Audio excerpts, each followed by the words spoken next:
Здравейте! Днес ще направя едно много кратко ревю на ето този арбалет. Марка Манкунг, модел МК-27. Hound го водят. С 16-инчови стрели. Мишенката ми е импровизирана,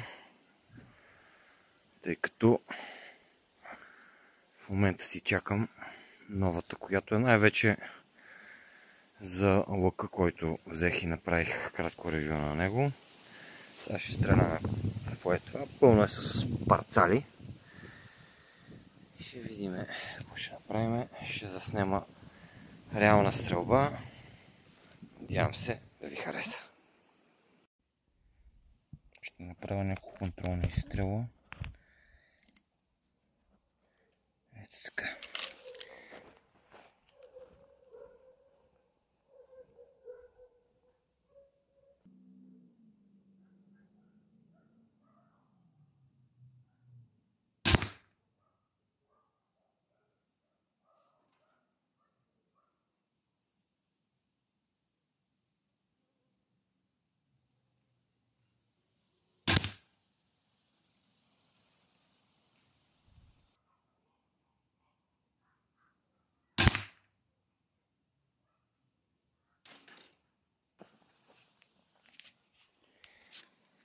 Мисля, че групата е добра, но разстоянието е малко, 7 метра.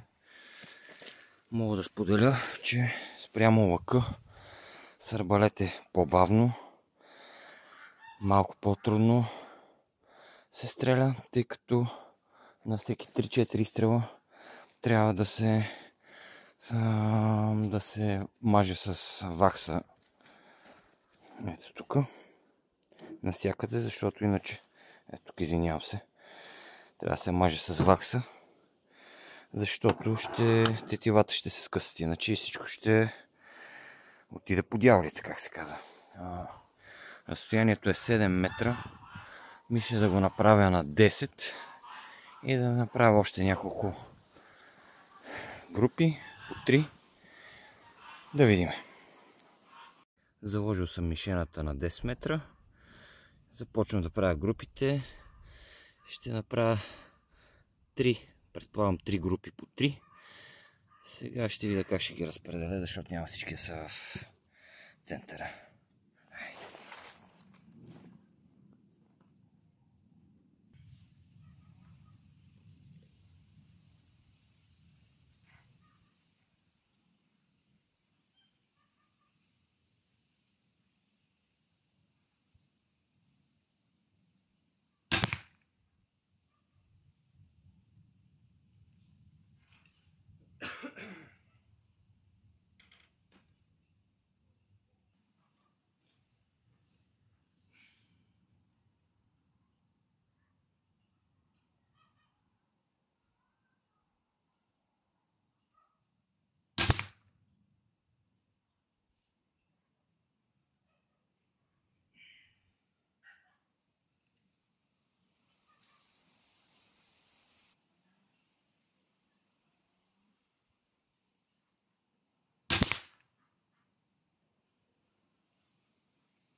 Само да подчертая, последната стрела е тази долу, е алуминиева, която си вървеше по принцип с арбалета. Всичките другите са от Алиекспрес. Някакви видове такива, марки незнайни, карбонови се водят. Това е на 10 метра. Впечатленията ми са следните. С лък е много по-интересно да се стреля. По-лесно, по-бързо се прави презареждането. Няма нужда постоянно се маже с вакса на 3-4 изстрела. Майсторлъка там при лъка е доста по-застъпен. Там си трябва много повече практика. Има и нещо друго. Те групи стават, защото... предполагам, че и заради дистанцията, но и заради това, защото стрелям от масичка. Докато с лъка се стреля прав. Всички знаем. Това е всичко от мене. Надявам се краткото клипче, което съм ви направил, да ви е било интересно. Чао и до нови срещи! Стана ми интересно и направих една стрелба на 13 метра прав.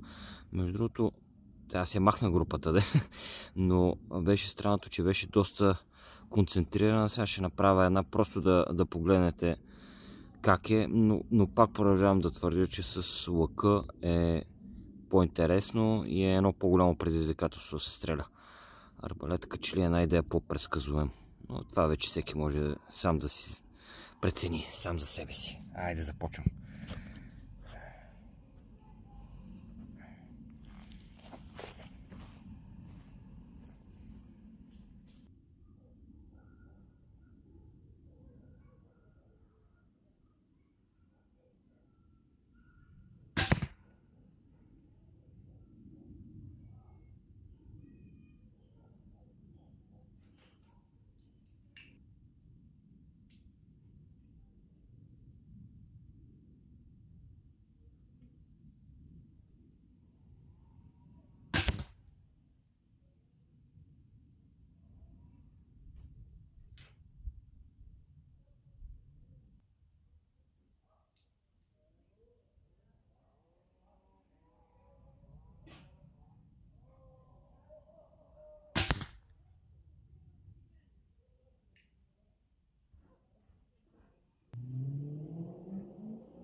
Това от мене. Тук съседите излезнаха. Хората ще вечерят и не искам да ги притеснявам с джаскане и блъскане, макар че да е много силно.